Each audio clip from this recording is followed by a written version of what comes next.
Guys, welcome to back my YouTube channel. आज हम solve करने वाले हैं बीएससी पार्ट 1 फर्स्ट सेमेस्टर स्नातक। सब्जेक्ट है जूलॉजी। पेपर कोड है 22/12/8।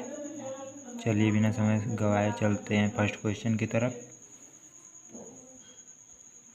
संचारी रोगों के प्रकार की प्रकृति को कहा जाता है महामारी विज्ञान। रोग का रोगाणु सिद्धांत किसके द्वारा प्रतिपादित किया गया था? Pasteur and Koch. वह कारक जो रोग को एक व्यक्ति से दूसरे व्यक्ति तक पहुंचाता है कहलाता है वेक्टर। मानव के वेदांत में पाए जाने वाले जीवाणु है, ये हो जाएगा एस्चेरिचिया कोली। पीलिया किसके कारण होता है? ये हो जाएगा दूषित पानी। भोजन को 100 सेल्सियस तक गर्म करने से निम्नलिखित बीमारियों को छोड़कर बाकी सभी बीमारियों से बचा जा सकता है। ये हो जाएगा third number hepatitis B. AIDS एक है वायरस जनित रोग। पोलियो वायरस किसके माध्यम से प्रवेश करता है? ये हो जाएगा भोजन और पानी। निम्नलिखित में से एक रोग संचारी, ये हो जाएगा अमीबियासिस। ट्रिप्नोसोमा का कारण है, ये हो जाएगा नींद की बीमारी। एक्सेरिसिया का संक्रमण किसके द्वारा होता है? ये हो जाएगा अपूर्ण रूप से पका हुआ सुअर का मांस। मनुष्य के परिधि रक्त में माइक्रोफाइलेरिया पाया जाता है, ये हो जाएगा रात का समय। सही मानव गुणसूत्र संख्या सबसे पहले किसके द्वारा सूचित की गई थी? ये हो जाएगा तजियो और लेवेन। मानव महिला के पास होता है 44 ऑटोसोम। मनुष्य के गुणसूत्र संख्या 41 के ट्राइसॉमी की का कारण बनता है सिंड्रोम। डाउन सिंड्रोम हो जाएगा इसका। गाइनेकोमास्टिया इसका लक्षण है। सॉर्स नहीं है, सॉरी, क्लाइनफेल्टर सिंड्रोम होता है। सेक्स कार्मोटिन की खोज की थी बर और ब्राट्रम। बर शरीर पाया जाता है मादा दैहिक कोशिकाएं। आनुवंशिक परामर्शदाता विषय युग्मजिक व्यक्तियों की पहचान निम्न द्वारा कर सकते हैं। उपयोग सभी हो जाएगा। ये व्यक्तियों की ऊंचाई, व्यक्तियों का रंग, स्क्रीनिंग प्रक्रिया।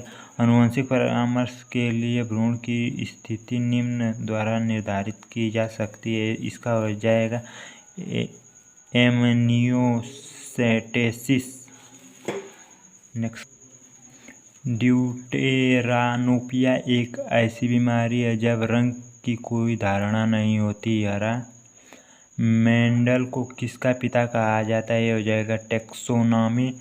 एबीओ रक्त समूह प्रणाली प्रदर्शित करती है अधूरा प्रभुत्व।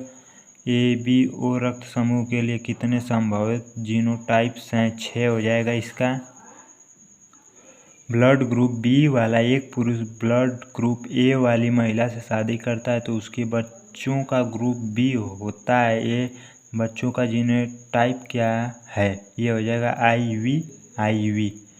लैथीरस गंधक में 2 बैंगनी फूलों वाले पौधे के बीच के क्रॉस ने एक सफ़ेद फूल वाली संतान दी। इसका कारण है अलगाव। 2 गैर युग्मज जीन एक साथ उपस्थित होने पर एक फेनोटाइप उत्पन्न करते हैं, लेकिन स्वतंत्र रूप से ऐसा करने में विफल होते हैं, कहलाते हैं पूरक जीन। नाभिक के भीतर स्थित जीन लगभग हमेशा नहीं पाए जाते। साइटोसोल वंशानुक्रम की इस विधा से आप संतानों में अधिक मात्रा प्रभाव की अपेक्षा करते हैं। साइटोप्लाज्मिक एक्स्ट्रान्यूक्लियर इनहेरिटेंस निम्नलिखित में जीन की उपस्थिति का परिणाम है माइटोकॉन्ड्रिया और क्लोरोप्लास्ट।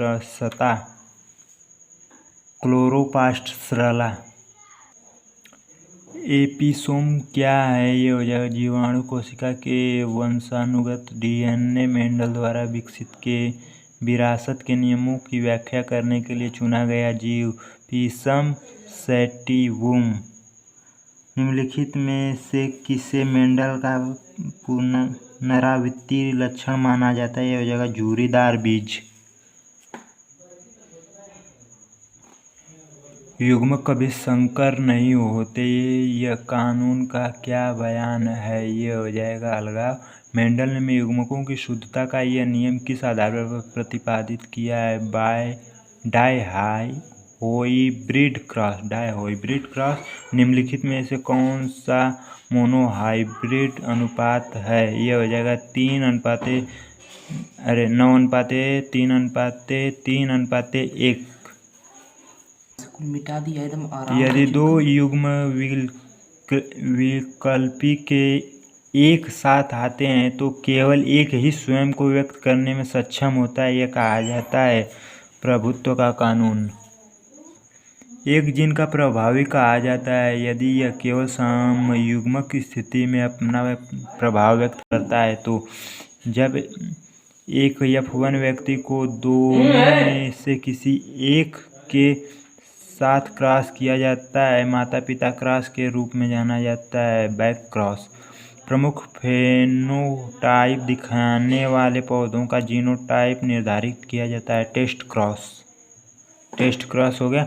F2 पीढ़ी में फेनोटाइपिक डाइहाइब्रिड अनुपात है 9:3:3:1। ये वही पीछे वाला है। एक क्रॉस AABB से जीनोटाइप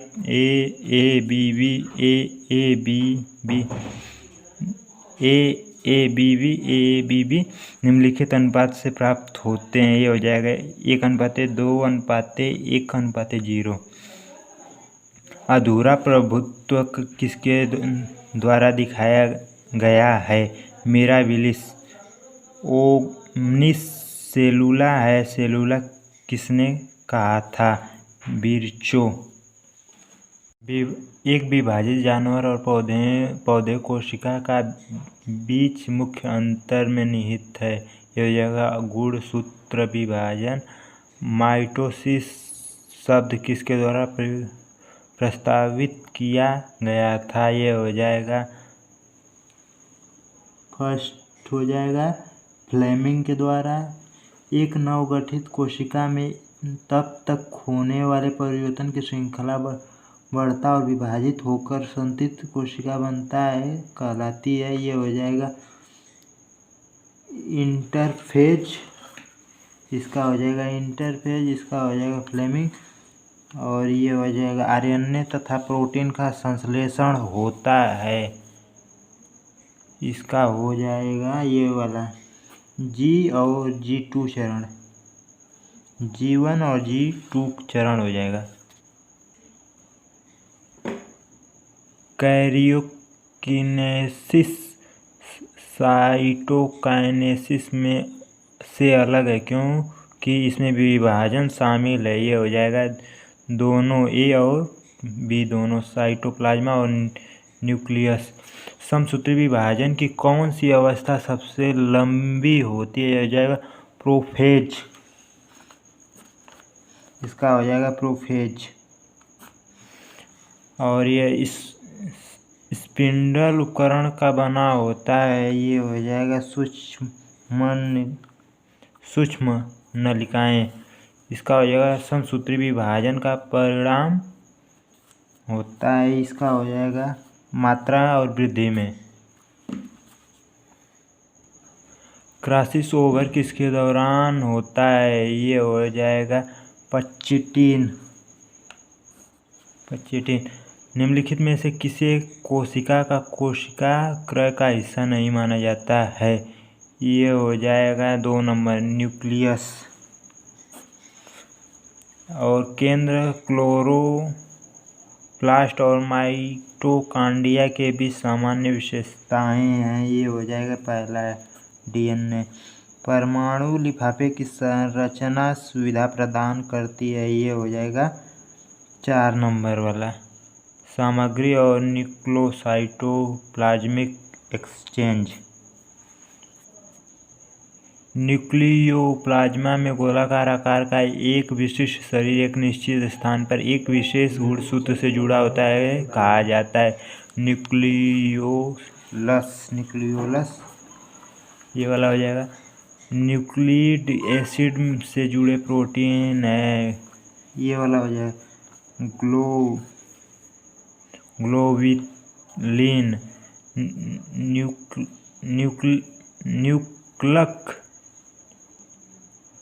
न्यूक्लिक अम्ल में कौन सी शर्करा उत्पत्ति होती है? ये हो जाएगा पेंटोस।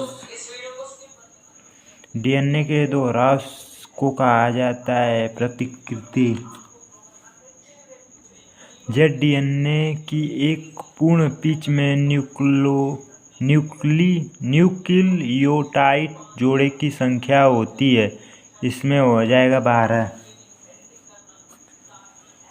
और परमाणु डीएनए एवं प्रोटीन संश्लेषण के लिए सूचना भेजता है, ये हो जाएगा mRNA, कैपिटल mRNA और स्मॉल mRNA। जैविक झिल्ली का प्रमुख घटक है, ये हो जाएगा दूसरा प्रोटीन। निम्नलिखित में से किसमें प्रोटीन ट्यूबुलिन की कमी होती है? ये हो जाएगा 4 नंबर प्लाज्मा झिल्ली। त्रिपक्षीय लिपोप्रोटीन की संरचना के लिए इकाई झिल्ली की अवधारणा का प्रस्ताव किसने दिया? रॉबर्टसन।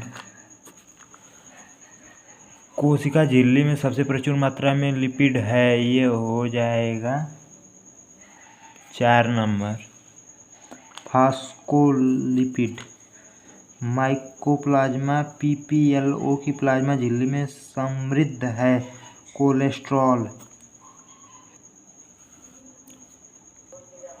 ऑस्मोसिस को इस प्रकार परिभाषित किया गया है कि उच्च विलय सांद्रता वाले क्षेत्र में कम विलय सांद्रता वाले क्षेत्र में एक अर्धपारगीय झिल्ली में विलायक अणुओं का प्रवाह। इसका हो जाएगा 2 नंबर सही। अभी ये वाला कोशिका में प्लास्मोलिसिस तब होता है जब इसे रखा जाता है, इसका तो पता ही होगा आप लोगों को, हाइपरटोनिक समाधान। ठीक। प्रिनोसाइटोसिस है तरल कणों का अंतर्ग्रह। सार्कोसोम है